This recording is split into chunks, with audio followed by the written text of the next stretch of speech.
시청자 여러분 안녕하십니까? VOA 뉴스투데이 시작합니다. 미국 재무부가 북한의 제재 회피를 도운 러시아 금융기관을 제재 명단에 올렸습니다. 이 러시아 기관은 북한 당국이 연관된 기관들을 위해 은행 계좌를 개설해준 혐의를 받고 있습니다. 조은정 기자가 보도합니다. 미 재무부 해외자산통제실이 19일 제재 대상에 추가한 러시아 기관은 러시안 파이낸셜 소사이어티입니다. 러시안 파이낸셜 소사이어티는 2017년에서 2018년 사이 북한과 연계된 단둥 중성 무역회사를 위해 여러 개의 은행 계좌를 개설해준 혐의를 받고 있습니다. 단둥 중성은 이미 미국과 유엔의 제재 대상인 북한 조선무역은행이 직간접적으로 소유 통제하는 기관이라고 재무부는 지적했습니다. 또 러시아 측으로부터 이런 금융 지원을 받는데 주도적인 역할을 한 인물로 2017년 3월 제재 명단에 오른 조선무역은행의 러시아 대표 한장수를 지목했습니다. 재무부는 지난해 8월 한장수와 금융거래에 관여한 혐의로 러시아 아그로 소유주 상업은행을 제재 명단에 추가했었습니다.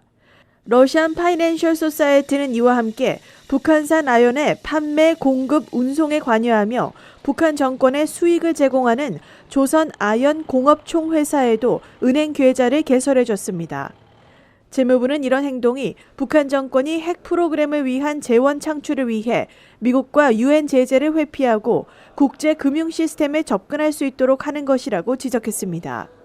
시걸 맨델커 재무부 테러금융정보차관은 이날 성명을 통해 재무부는 러시아 등 북한과의 불법 거래를 촉진하는 개인과 기업에 대해 미국의 기존 제재와 유엔의 제재를 지속적으로 시행하고 있다고 밝혔습니다. 북한의 국제 금융시장 접근을 알선하기 위해 미국 당국을 교묘히 피하려는 이들은 중대한 제재 위험에 노출될 것이라고 경고했습니다. 재무부가 북한과 관련해 독자 제재를 발표한 것은 지난 3월 중국 해운사 3곳을 제재한 이후 처음입니다. 제재 명단에 포함된 개인과 기업의 미국 내 자산은 동결되며 미국인이나 영주권자, 미국 내 사업자 등이 이들과 거래하는 행위는 금지됩니다. VOA 뉴스 조은정입니다. 미국과 한국의 북핵 협상 실무대표가 워싱턴에서 열린 북한 관련 토론회에 나란히 참석했습니다. 스티븐 비건 대북정책특별대표는 북한과 협상이 재개되길 희망한다는 입장을 분명히 했는데요. 다만 민감한 질문에는 두 사람이 서로 다른 반응을 나타내기도 했습니다. 함지하 기자가 취재했습니다.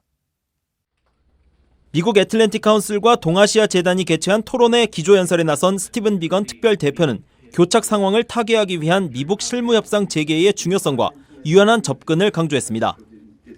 We have noted the ideas that are constructive and that could facilitate progress when our two countries resume working level negotiations.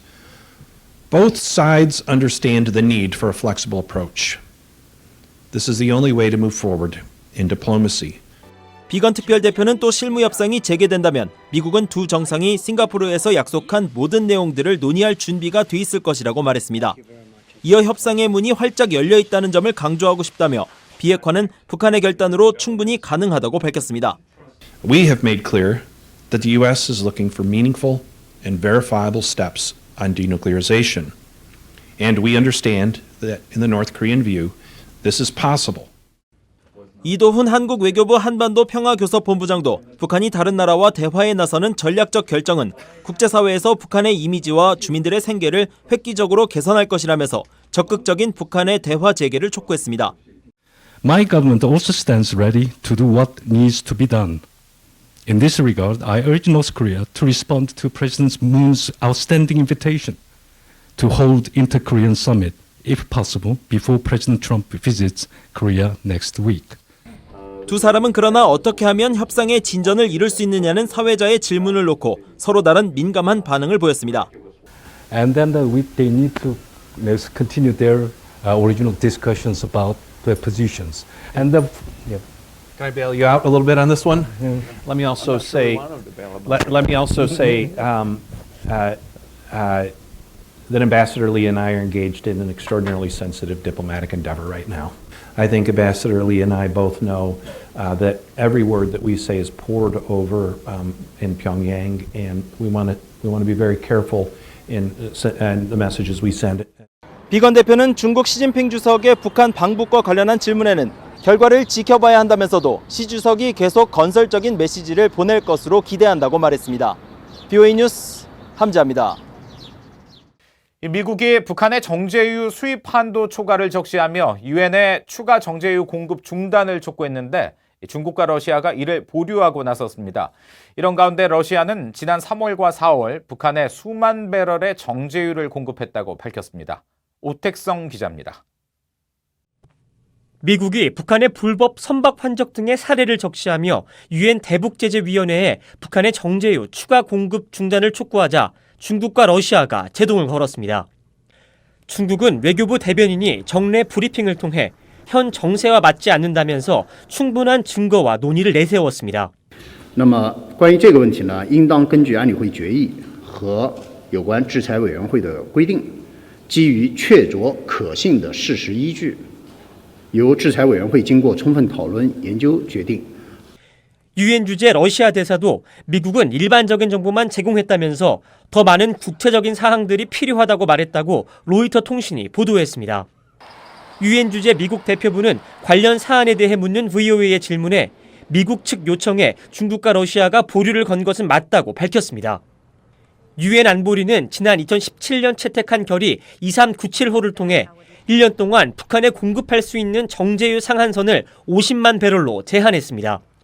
하지만 미국은 한국 등 26개 나라가 서명한 서한을 통해 70여 차례에 이르는 북한의 불법 선박 환적 사례를 적시하며 북한은 한도인 50만 배럴의 7배가 넘는 정제유를 불법적으로 취득하고 있다며 즉각적인 조치를 촉구했습니다. 이런 가운데 러시아는 19일 유엔 안보리에 지난 3, 4월 6만 8천여 배럴의 정제유를 북한에 공급했다고 보고했습니다. 중국이 1월부터 4월까지 공급한 정제유 3만 3,135배럴까지 합하면 중러 두 나라가 올해 북한에 공급한 정제유의 공식량은 18만 3천여 배럴입니다. 북한의 연간 취득 한도인 50만 배럴의 36%에 해당됩니다. 미국이 이미 한도를 넘겼다고 주장한 것과는 상당한 차이를 보이고 있어 이를 둘러싼 힘겨루기가 어떻게 진행될지 주목됩니다. VOA 뉴스 오택성입니다.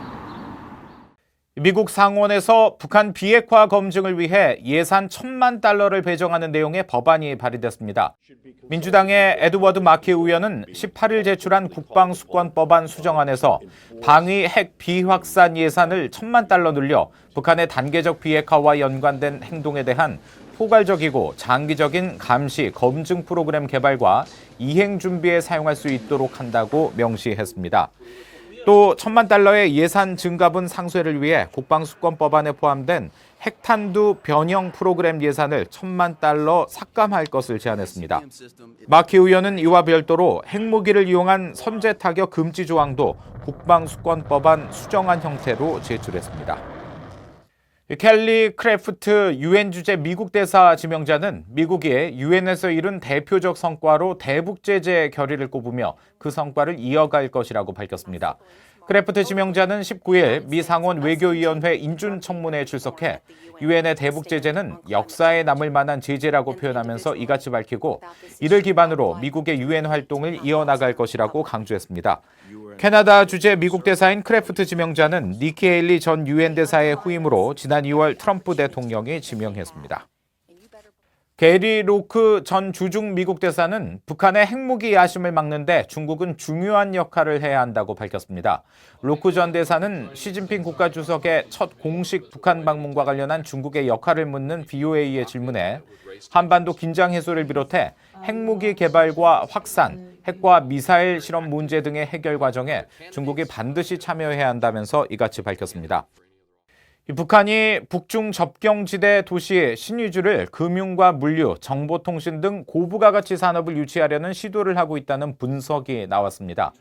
한국의 경남대 극동문제연구소와 독일 프리드리히 나우만 재단 한국사무소 공동주관으로 19일 열린 국제학술토론회에서 테오 클레멘트 킹스 칼리지 런던 연구원은 현재 북한 당국은 신의주를 홍콩과 같은 형태로 개발하려는 비전을 갖고 있지만 중국의 협조가 이루어지지 않아 이 계획이 무산됐다면서 이같이 말했습니다.